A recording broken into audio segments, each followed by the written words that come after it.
बोले देवादिदेव एक जट श्री आदिब्रह्मा आदिनाथ भगवान की जय। देवादिदेव एक जट मूलनाथ श्री शांतिनाथ भगवान की जय। परम पूज आचार्य भगवान श्री मानतुंग स्वामी जी महामुनिराज की जय।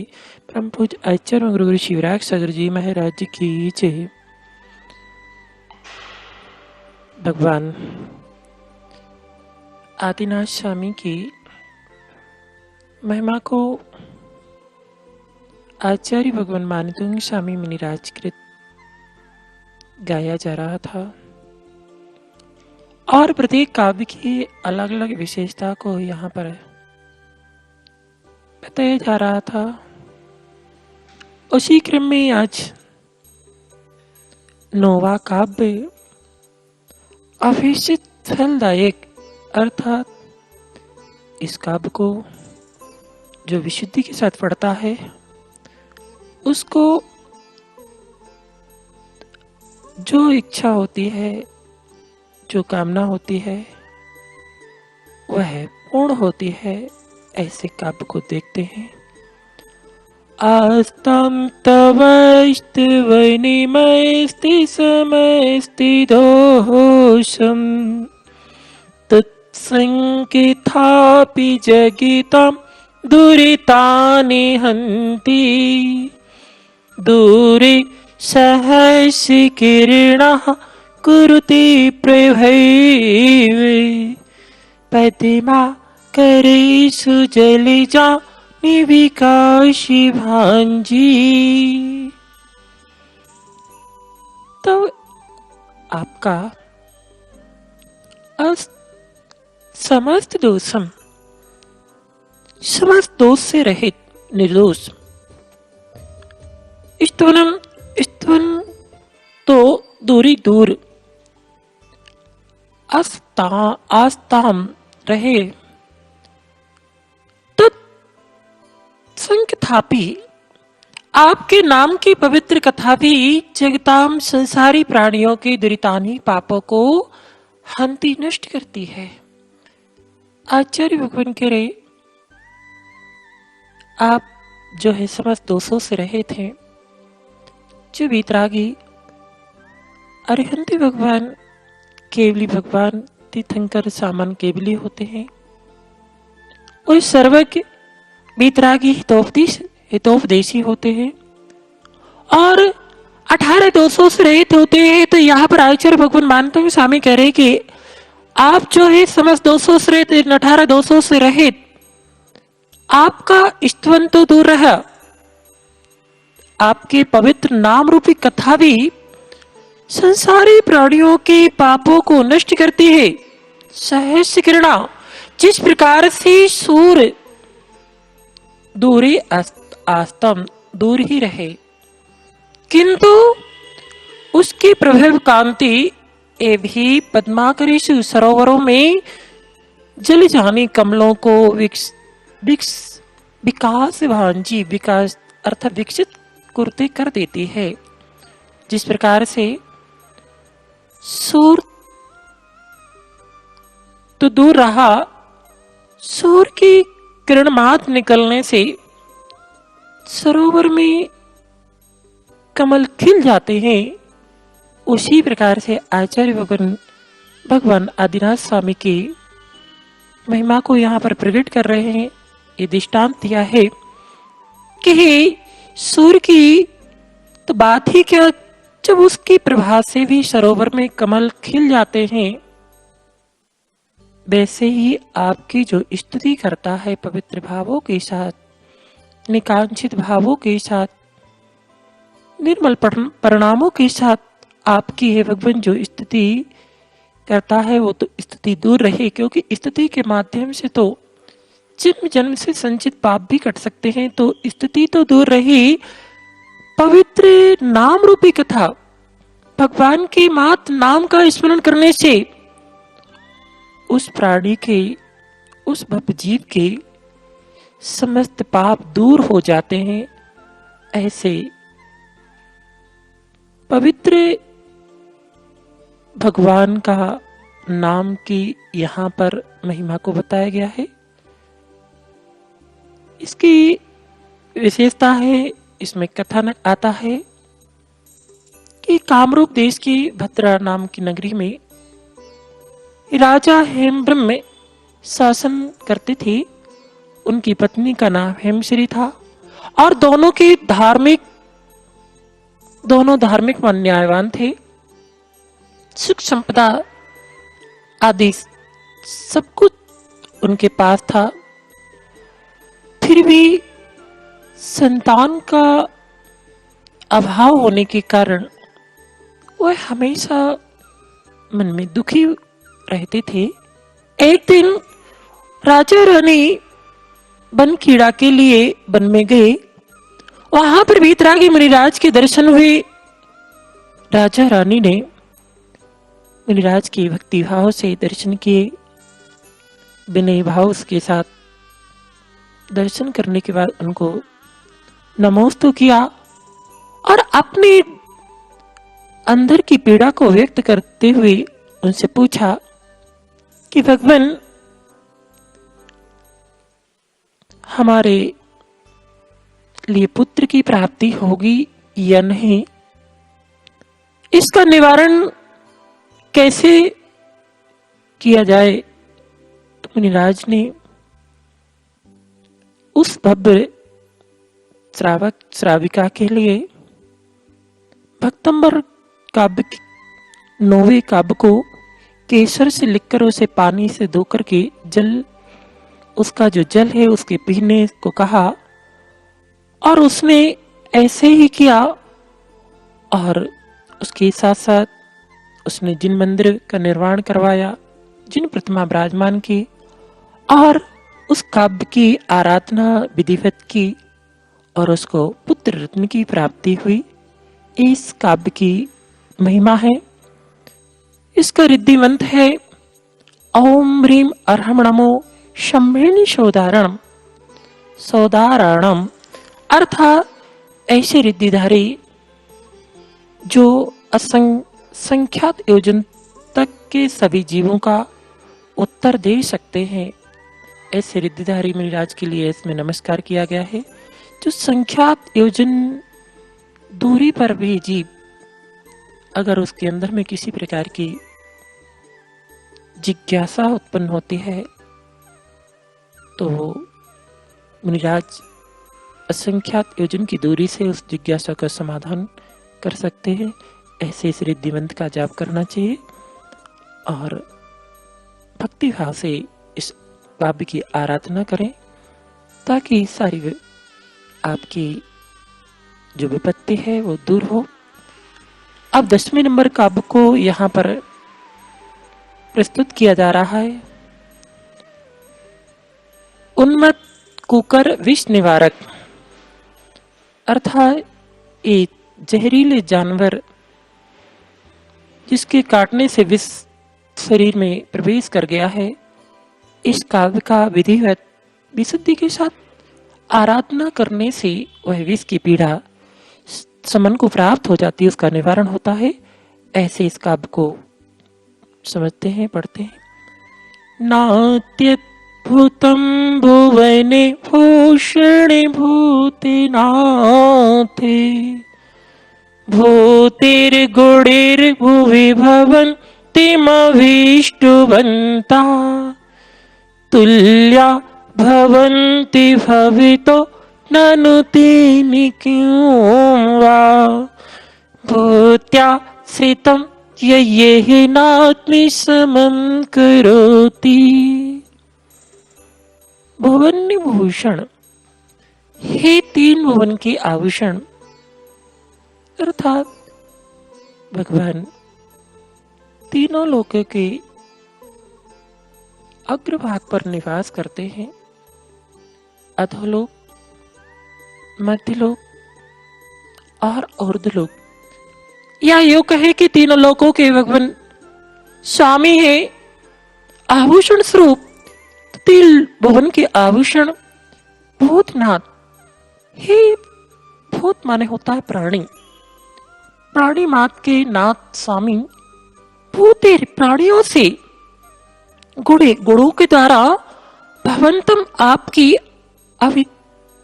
अविष्टुवंतः स्तुति करने वाले पुरुष, अर्थात हे तीन भुवन के स्वामी, हे समस्त प्राणियों के नाथ, आपके गुणों का जो स्तुति करते हैं, जो पुरुष आपकी स्तुति करते हैं, वो भी वह पृथ्वी पर भवता आपके तुल्य समान भवंती हो जाते हैं। ये जिनेंद्र भगवान की गुणों की महिमा है कि जो जिनेंद्र भगवान की स्तुति करता है, सामान्यतः लोक में देखा जाता है कि जो अन्य लोगों की सेवा शुश्रूषा या उनकी गुणानुवाद करता है तो वह उसको धन संपदा आदि आदि द्रव्य देता है। मगर भगवान की विशेषता है कि भगवान की जो स्तुति करता है उस वह प्राणी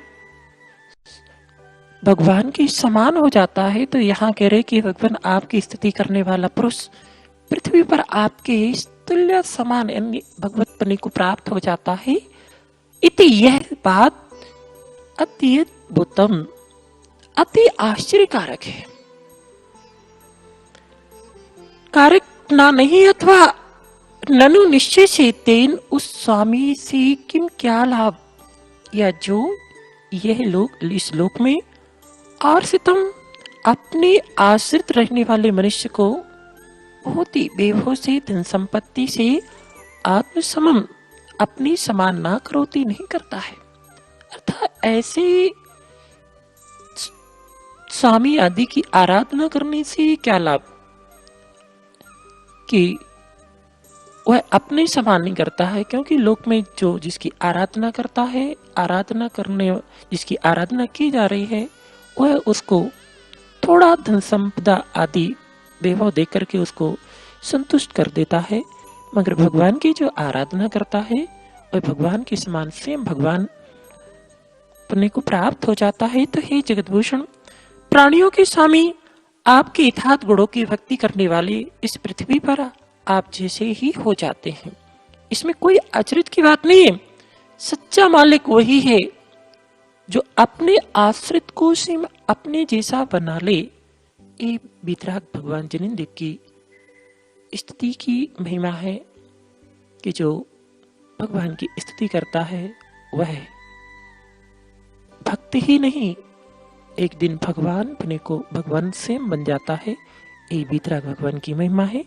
इसमें रिद्धि मंत्र दिया गया है, ओम ह्रीम अरहम नमो सेम बुद्धाड़म। अर्थात ऐसे रिद्धिधारी मुनिराज जिनकी प्रज्ञा ही श्रमणों में प्रधान है, अर्थात श्रमण मुनिराजों में उनकी प्रज्ञा यानी क्षेम बुद्धि ज्ञान प्रधान है, ऐसे मुनिराज के लिए नमस्कार हो। इसमें कथानक आता है कि सुभद्रा नगरी में श्रीदत्त नाम का वैश्य रहता था। वह धनवान न्यायवान होते हुए भी धन के अभाव से दुखी रहता था। धर्मवान और न्यायवान होते हुए भी धन के अभाव के कारण दुखी रहता। श्रीदत्त ने मुनिराज को आहार दान दिया। बाद में श्रीदत्त ने अपने दुख से मुक्त होने के लिए मुनिराज से उसका उपाय पूछा। मुनिराज ने सर्व दुखों का हनन करने वाले भक्तम्र के इस 10वें काव्य की रिद्धि सहित आराधना करने जाप करने को कहा। श्रीदत्त धन उपार्जन हेतु एक नगर में गया। वहां एक जोगी ने श्रीदत्त को रसकूपी बताई। उस भावड़ी में जाकर के उसमें से रस निकाल करके वो रस जिस पाषाण आदि पे डाल दिया जाए और पाषाण बन जाता, ऐसी बावड़ी बताई जिससे रस को तांबे पर डालने या अन्य धातु पर डालने से सोना बन जाती है। वह स्वर्ण बन जाता है। जोगी ने श्रीदत्त को रसकूप में उतार दिया। श्रीदत्त ने उस रस तुम्बी उतर करके रस को तुम्बी में भरा और योगी ने उस रस तुम्बी को खींचा और श्रीदत्त को जिस रस्सी से ऊपर आ रहा था उसको बीच में काट करके उसमें गिरा दिया। विपत्ति जानकर श्रीदत्त ने 10वें काव्य का स्मरण किया, जिसके प्रभाव से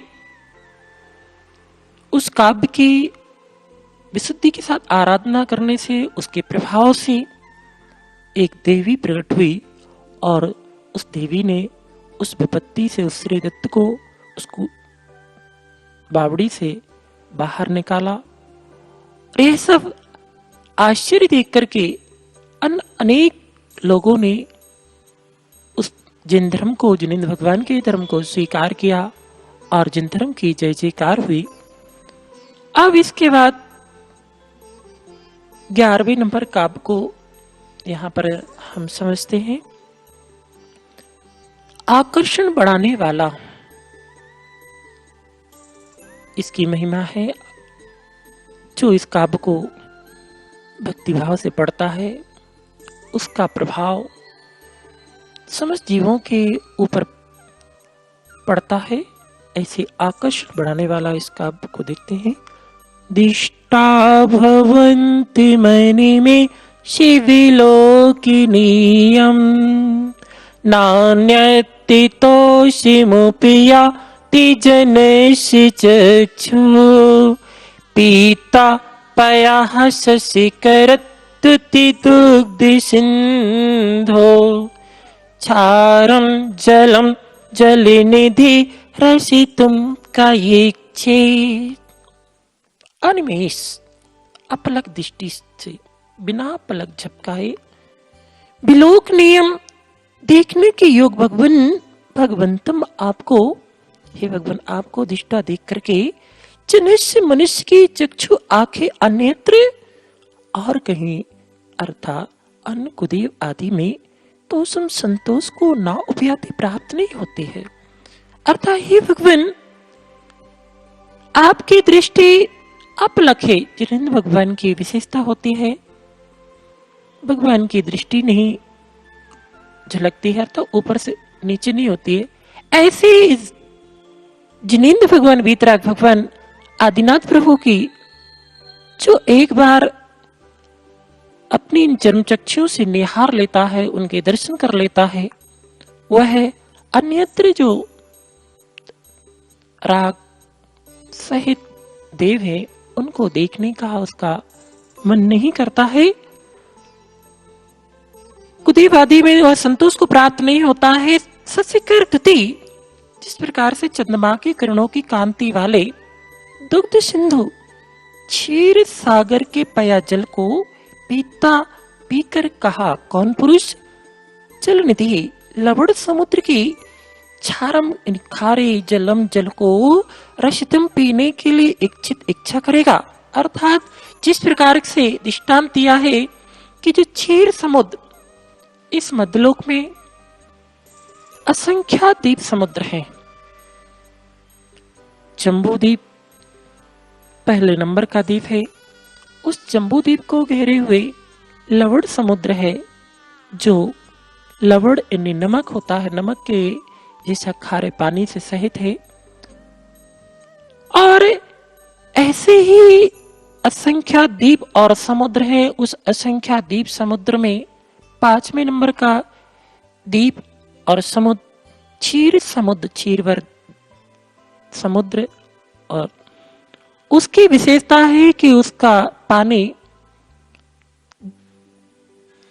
मधुर मीठा इक्षुरस के समान हुआ करता है, दूध के समान हुआ करता है।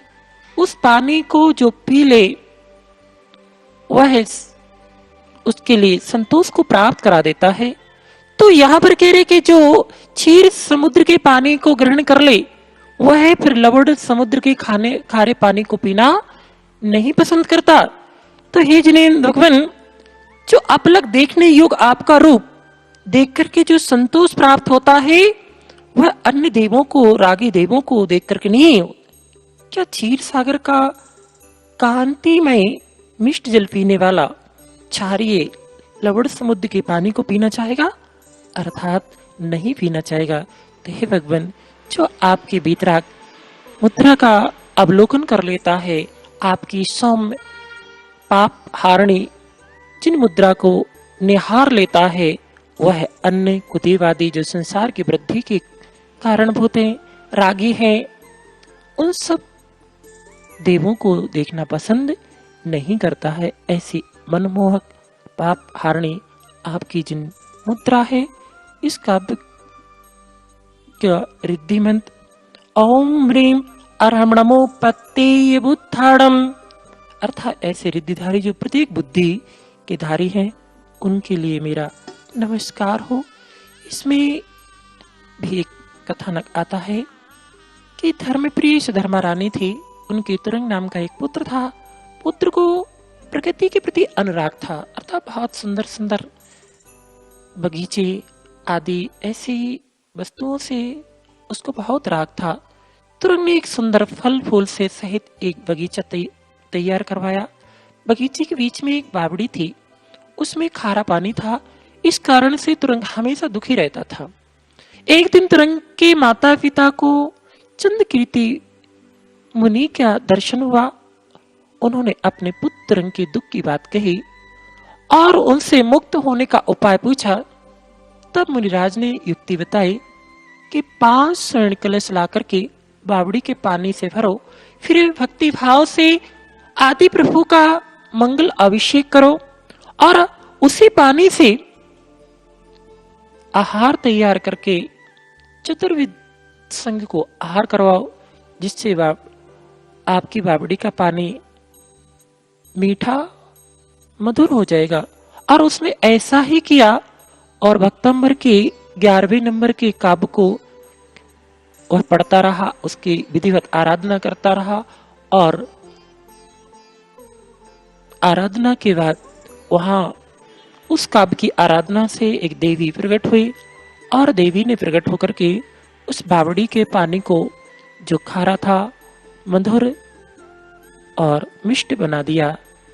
इसी तरह से जो भी इस काव्य की भक्तिभाव से आराधना करता है, उसकी सारी मनोकामनाएं और दुख दूर होते, मनोकामनाएं पूरी होती हैं और दुखों का शमन होता है। बस विधिवत इस काव्य की आराधना करने की आवश्यकता है। ओम नमः सिद्धेभ्यः। जय जिनेन्द्र बंधुओं, आज फिर आपका एक बार फिर से स्वागत है संस्कार समाधान में। आज फिर हम परम पूज्य मुनि श्री के पावन मुखारविंद से हमारे समसामयिक विकल्पों का संस्कार समाधान प्राप्त करेंगे। इसी श्रृंखला में परम पूज्य गुरुदेव के पावन चरणों में त्रय भक्ति पूर्वक बारंबार नमोस्तु करते हुए हम पहली जिज्ञासा की ओर बढ़ते हैं। गुरुदेव, पहली जिज्ञासा तनिष्का जैन अशोका गार्डन से प्राप्त हुई है। ये लिखती हैं कि परम पूज्य गुरुदेव के पावन चरणों में बारंबार नमोस्तु। गुरुदेव, इस जीवन में सम्यक दर्शन की आवश्यकता क्यों है? कृपया हमारे समसामयिक विकल्प का संस्कार समाधान करने की अनुकंपा करें। नमोस्तु गुरुदेव, नमोस्तु गुरुदेव, नमोस्तु गुरुदेव। जीवन में सम्यक दर्शन की आवश्यकता क्यों? क्योंकि सम्यक दर्शन के अभाव में ज्ञान और चरित्र की कोई प्रमुख प्रधानता नहीं है। सम्यक दर्शन के अभाव में जितना भी ज्ञान है वह मिथ्या ज्ञान है, संसार के वृद्धि का कारण है और संसार के दुखों से नहीं बचा सकता, दुखों को नष्ट नहीं कर सकता है। सम्यक दर्शन मोक्ष महल की प्रथम सीढ़ी है, जिसके बिना ज्ञान और चरित्र निरर्थक है। सम्यक दर्शन संसार के समस्त दुखों से उसको बचाने वाला है।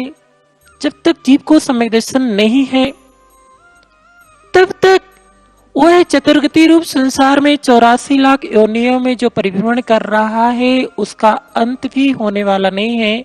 उसका अंत करना है, दुखों से निजात पाना है, दुखों को नष्ट करना है, तो सम्यक दर्शन प्रथमता उसको होना अनिवार्य है। और सम्यक दर्शन अगर प्राप्त कर लिया है तो जो 5 परावर्तन हैं, द्रव्य, चेत, काल, भाव और भव, ये 5 परावर्तन जीव निरंतर अभव जीव और सम्यक दर्शन के अभाव में मिथ्या दृष्टि जीव करता रहता। इसमें 5 परावर्तन में ऐसा कोई दुख नहीं है, ऐसी कोई गति नहीं है जहां पर ये जाकर के दुखों को प्राप्त नहीं करता है। और जैसे ही जीव इस सम्यक दर्शन को प्राप्त कर लेता है, वह अधिपुद्गल परावर्तन काल के अंदर अंदर नियम से अपने निज स्वरूप निज लक्ष्य को प्राप्त कर लेता है। उस सम्यक दर्शन नहीं होता है तो ये 5 परावर्तन करता हुआ ये जीव निरंतर संसार में चारों गतियों में 84 लाख योनियों में परिभ्रमण करता हुआ दुख को प्राप्त करता है। तो ज्ञान उतना कार्यकारी नहीं है, चारित्र उतना कार्यकारी नहीं है। अगर सम्यक दर्शन है तो सम्यक दर्शन के साथ थोड़ा सा विज्ञान और थोड़ा सा विचारित है तो वो हमारे जीवन के लिए कार्यकारी है। तो सर्वप्रथम हमारे लिए सम्यक दर्शन की प्राप्ति करने का पुरुषार्थ करना चाहिए। और सम्यक दर्शन देव शास्त्र गुरु तत्वों पर दृढ़ सिद्धांत करने से 3 मूर्ता, 6 अनातनों से रहित, 8 मदों से रहित, 8 अंगों से सहित आचार्य भगवान समद गोस्वामी ने इसका लक्षण दिया है। सिद्धानम परमात्मानम आप्तागम तपोव्रताम त्रिमूढ़ा प्रोढ़ माष्टांगम सम्यक दर्शन वश्म्यहम्। अर्थात 8 मद है, 3 मूर्ता है, 6 अनायतनों से रहित जो 8 अंगों से सहित होता है। देव शास्त्र गुरु के पर तत्वों को प्रदृढ़ सिद्धांत करने वाला है होता है। जिस प्रकार से तलवार की धार पर पानी चढ़ा जाता है, ऐसा उसका देव शास्त्र और तत्वों के प्रदृढ़ सिद्धांत होता है। ऐसे जीव को सम्यक दर्शन होता है। और जहाँ सम्यक दर्शन हो जाता है तो उसका संसार से दुखों से अंत निश्चिंत हो जाता है। वैसा ही सम्यक दर्शन के अभाव में उसका संसार अनंत सागर में पानी के बराबर है। और जैसे ही सम्यक दर्शन उस जीव को प्राप्त हो जाता है, उसका संसार जो है चुल्लू और जल के समान रह जाता है। तो सम्यक दर्शन हमारे जीवन का बहुत उपयोगी अंग है। इसके अभाव में यह जीव निरंतर अनादि से लेकर के आज तक परिभ्रमण करता हुआ अनेक दुखों को प्राप्त कर रहा है। और सम्यक दर्शन जैसे प्राप्त कर लेता है तो उसके दुखों का अंत निश्चिंत हो जाता है, वह अपने लक्ष्य को प्राप्त कर लेता है। इसलिए सर्वप्रथम जीव को सम्यक दर्शन प्राप्त करने का पुरुषार्थ करना चाहिए। ओम। द्वितीय जिज्ञासा अरिहंत जैन अशोका गार्डन से ही रख रहे हैं। लिखते हैं, परम पूज्य गुरुदेव के पावन चरणों में बारंबार नमोस्तु। गुरुदेव, क्या घर पर जो जैनेन्द्र भगवान के फोटो या निर्ग्रंथ साधुओं के फोटो हैं, उनके सामने बैठकर जाप पूजन आदि कर सकते हैं या उनके सामने दीप जला सकते हैं, उनको नमस्कार कर सकते हैं? इसमें कोई दोष तो नहीं है? नमोस्तु गुरुदेव, नमोस्तु गुरुदेव, नमोस्तु। अरिहंत भगवान देव या गुरु की चित्र या फोटो लगाना कोई दोष का कारण नहीं है। ये प्रतीक रूप होते हैं। फोटो को देख करके, चित्र को देख करके हमारा चित्त यानी मन उस चित्रवान की ओर चला जाए, इसलिए चित्र को लगाना हानिकारक नहीं है। चित्र लगाना चाहिए। उपयोग यहाँ वहाँ से जो भटक रहा है तो उसको देख करके हमारा उपयोग समीचीन हो जाता है, मगर पूजनीय नहीं है। क्योंकि हमारे जैन दर्शन में व्यक्ति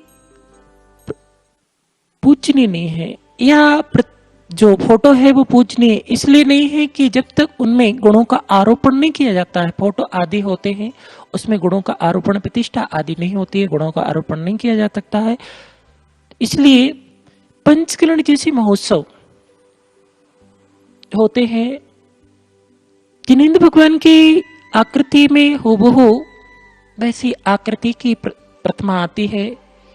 फिर भी जब तक वो प्रतिष्ठित नहीं होती है, उसमें 5 कल्याण के माध्यम से उसकी प्रतिष्ठा नहीं होती है, उसमें निर्गंथ है गुरु के माध्यम से उसमें सूर्य मंत्र नहीं दिया जाता है, तब तक वह पूजनीय नहीं होती है। तो उनके सामने बैठना कोई दोष का कारण नहीं है। उनको देख करके विनय अभिनय भी नहीं करना चाहिए, और विनय तो होनी चाहिए, मगर उस फोटो को नमस्कार आदि नहीं करना चाहिए, दीप आदि नहीं जलाना चाहिए। हाँ, उस फोटो को उनका प्रतीक मान करके और आप ऐसा उनके प्रति श्रद्धा समर्पित करते हैं। जैसे देखा जाता है कि कोई प्रोग्राम होता है तो उस समय हमारे गुरु, हमारे इष्ट हमारे सामने नहीं होते हैं, तो हम उनकी प्रतीक रूप फोटो को लगा लेते हैं और अपने भाव उनके प्रति समर्पित करते हैं। तो अपना उपयोग, अपना लक्ष्य वहां की ओर ले जाते हैं, तो दीपक उनके उधर सामने रखते हैं, तो कोई दोष का कारण नहीं होता है। आप उनको भगवान या साक्षात गुरु के समान मान करके उनको पूजते हैं, उनको नमस्कार करते हैं, उनकी पूजा आराधना करते हैं, तो ये दोष का कारण है, क्योंकि वो प्रतिष्ठित नहीं है, गुणों से युक्त नहीं है।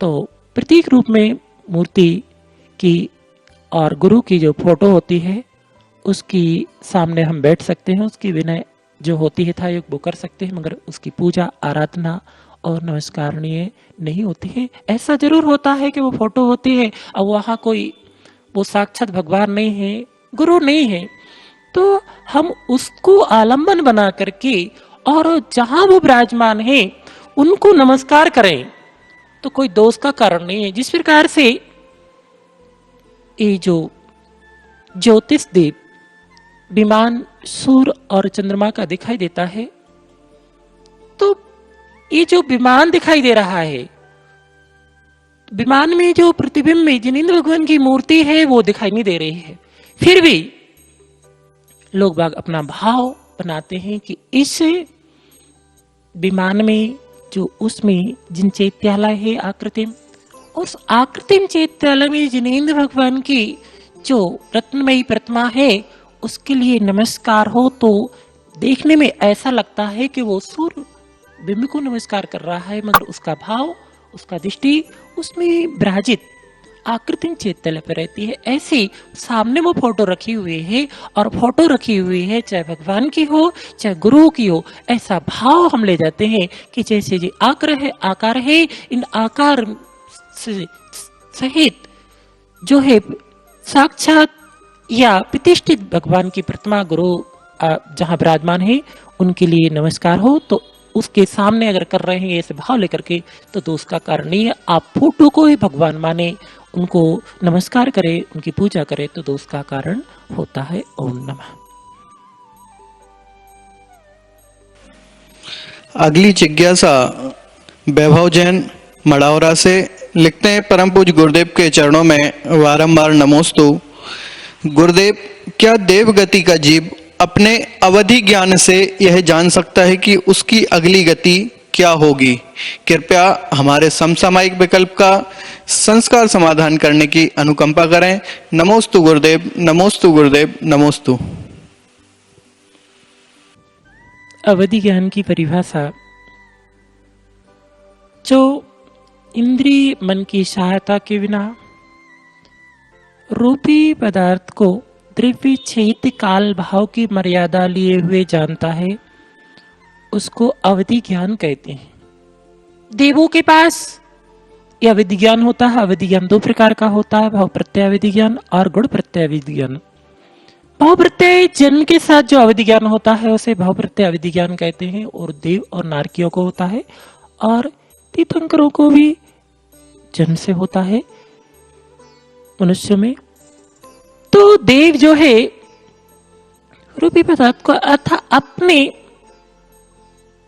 पूर्व में किस पर्याय में था इसको तो जानता है, दूसरे जीवों के बारे में भी जानता है कि ये जीव पहले किस पर्याय में था और आगे किस पर्याय में जाएगा, मगर स्वयं का अब मैं यहां से चित होकर के किस पर्याय में जानूंगा, ये उसको अवधि ज्ञान से ज्ञात नहीं होता है। अगर ऐसा होने लगे तो उसको पहले से अपना ज्ञात हो जाए, निश्चिंत हो जाए, तो ऐसा नहीं होता है। वो दूसरे के बारे में तो बता सकता है, दूसरे के बारे में जान सकता है, मगर अब अपने बारे में भी पूर्व में क्या था ये जान सकता है, मगर आगे में किस पर्याय को प्राप्त होगा ये अवधि ज्ञान का विषय नहीं है, ये केवल ज्ञान आदि का विषय है। तो अवधि ज्ञान से वो जीव जो है अपने आगामी पर्याय को नहीं जानता कि मैं किस पर्याय में जाऊंगा, इस बात को नहीं जान सकता है। ओम नमः।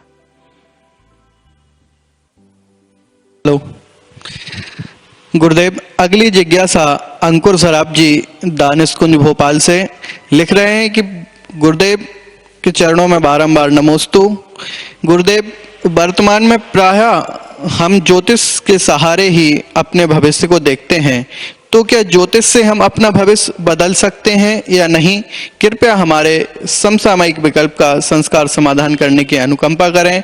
नमोस्तु गुरुदेव, नमोस्तु गुरुदेव, नमोस्तु गुरुदेव। ज्योतिष ज्योतिष एक निमित्त ज्ञान, या यूं कहें कि ज्योतिष के माध्यम से हम उसके बारे में तो जान सकते हैं। और ज्योतिष आपको उन हस्तरेखा आदि के माध्यम से, जो आपकी हस्तरेखा है, और ये हमारे हस्तरेखाएं जो होती हैं वो हमारे पुरुषार्थ से बनती हैं। अर्थात हम जैसा पुरुषार्थ करते हैं वैसी रेखाएं बनती है। ज्योतिष आदि उस रेखाओं को देख करके जान तो सकता है, मगर हमारे भविष्य को नहीं बदल सकता।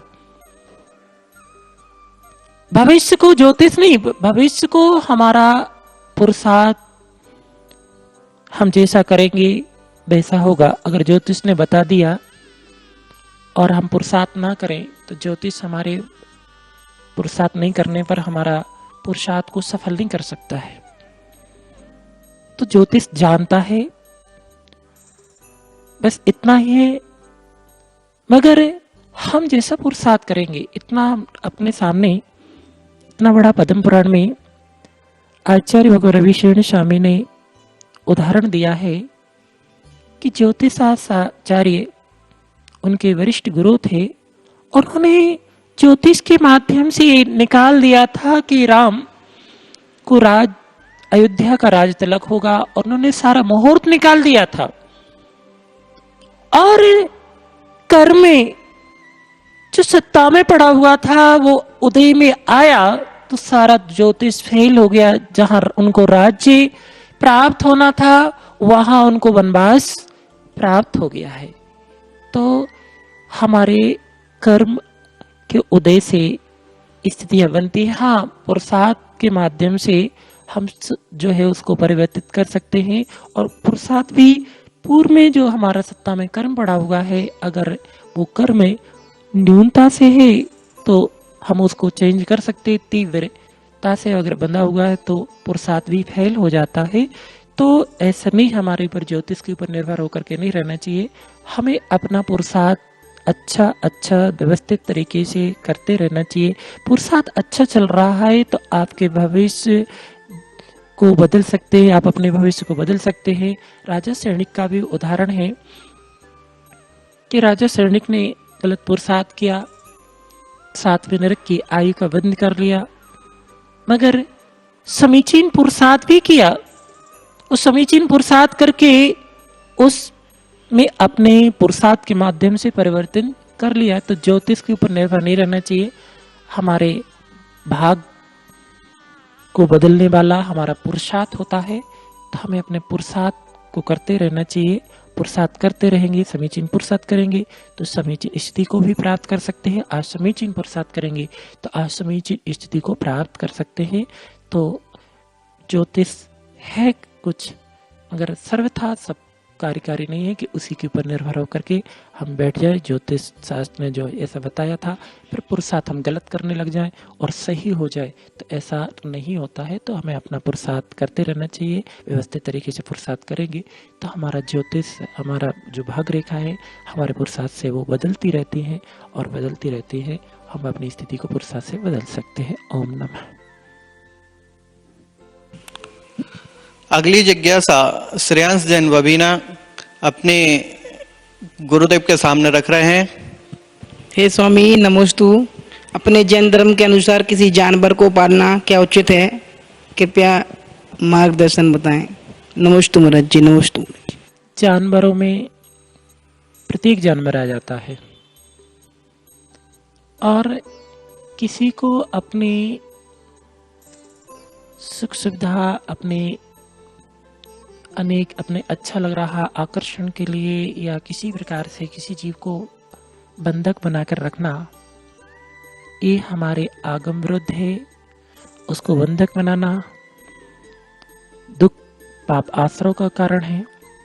हाँ, जानवरों में गाय आती है, शाकाहारी है और वह दुग्ध आदि प्रदान करती है। अन्य जानवर से उसके ऊपर आक्रमण कर सकते हैं, उसको हानि पहुंचा सकते हैं, तो उसकी रक्षा के हेतु उनको पाला जाता है और उनको पालते हैं, उनकी व्यवस्था करते हैं, सेवा करते हैं, तो बदले में वो उस सेवा करने वाले के लिए भी कुछ लाभ देती है। तो इनको पालना कोई हानिकारक नहीं है, शाकाहारी है, परोपकारी है, दूसरे वो बदले में उपकार भी करते हैं। मगर आज वर्तमान में सबसे ज्यादा चल रहा है फैशन की दुनिया, लोगों को अच्छा लग रहा है ये मांसाहारी जो जानवर हैं, जो हिंसक जानवर हैं, इनको पालना, क्योंकि हिंसक है, इनका पालन करोगे ये निरंतर हिंसात्मक भावों से संपन्न होते, इनका जातीय प्रभाव पड़ता है। जिस गति में जाते हैं, जिस गति में जन्म लिया है, उसका प्रभाव रहता है, वो संस्कार रहते हैं, तो हिंसकमय भाव होते हैं। जो उनको संरक्षण देता है उसको भी उसकी अनुमोदना के कारण, उसकी संरक्षण के कारण उसको दोष लगता है। फिर दूसरी बात, उसको बंधक बनाना, ये ठीक है। हमारा जन दर्शन कहता है कि हिंसक हो अहिंसक हो, अगर कोई दुखी है, भूखा है, उसको हमारा कर्तव्य बनता है, हमारे भावना होनी चाहिए कि उसको खिलाना पिलाना, उसकी रक्षा करना, ये तो यहाँ तक उचित है। मगर उसको बंधक बना कर रखना तो ये दोष का कारण है। बहुत सारे उदाहरण हमारे जैन दर्शन में दिए गए हैं कि जिन्होंने अन्य जीवों को, जो दूध आदि देने वाले परोपकारी हैं, उनको छोड़ करके अन्य जीवों को अपने सुंदरता के कारण या किसी कारण से अच्छा लग रहा है, इसके कारण उन्हें बंधक बनाया। तो बंधक बनाया, उसका कर्म का बंध हुआ, आगामी समय में उनको बहुत तीव्र मात्रा में दुखों को प्राप्त करना पड़ा। तो उन जीवों को खिलाना पिलाना, उनकी रक्षा करना, सेवा के भाव होना, ये तो उचित है। मगर उनको पालना, बंधक बनाना, हिंसक जीव है और निरंतर हिंसा करने वाले हैं। आप कभी भी कितना भी उनको पिलाओगे, कितनी सेवा करोगे, मगर जो उसके संस्कार हैं, जो उसके जातीय गुण हैं, वो कभी समाप्त नहीं होते हैं। तो वो जब भी छोड़ोगे तो उसका वही उपयोग जाएगा, वही प्रवृत्ति करेगा। तो हमें हिंसक जानवरों को नहीं पालना चाहिए, ना उनको बंधक बनाना चाहिए। और जो पालतू जानवर गाय आदि है, परोपकार करने वाले हैं, मांसाहार से रहित हैंगी, इनको पालना, उनकी उचित व्यवस्था करना, उचित सेवा करना, क्योंकि वो आपको बदले में दूध आदि प्रदान करते हैं। उनके जो बछड़े हैं, उनसे बहुत सारे कार्य उपकार के होते हैं मनुष्यों के जीवन में। तो ऐसे जानवरों को पालना, उनको दुख नहीं देना, उनको इतनी तीव्रता से नहीं बांधना जिससे उनको दुख हो, तो इनको पाल सकते हैं, ना कि बंधक बनाना नहीं है। उनकी सुरक्षा करना है, तो सुरक्षा के उद्देश्य से उनको रख सकते हैं। मगर जो हिंसक हैं, उनको ना पाल सकते हैं, ना उनको बंधक बना सकते हैं। दुख का कारण है और कर्मबंध का कारण है। आगामी समय दुख ही प्राप्त होगा। ओम नमः। इसी तरह अपने समसामयिक विकल्पों का संस्कार समाधान प्राप्त कर इनके उत्तर देखने के लिए आप देखते रहिए हमारा YouTube चैनल संस्कारवाणी एवं साधना न्यूज चैनल MPCG। एवं अपने सभी समस्त समसामयिक विकल्पों को भेजने के लिए आप हमारे फेसबुक एवं इंस्टाग्राम पेज मुनि संस्कारवाणी पर भेज सकते हैं एवं व्हाट्सएप नंबर 8269837909 पर अपने व्हाट्सएप मैसेज या ऑडियो के माध्यम से भेज सकते हैं। अपने समसामयिक विकल्पों का संस्कार समाधान परम पूज्य मुनि श्री के पावन मुखारविंद से आप देखते रहिए। जय जिनेंद्र।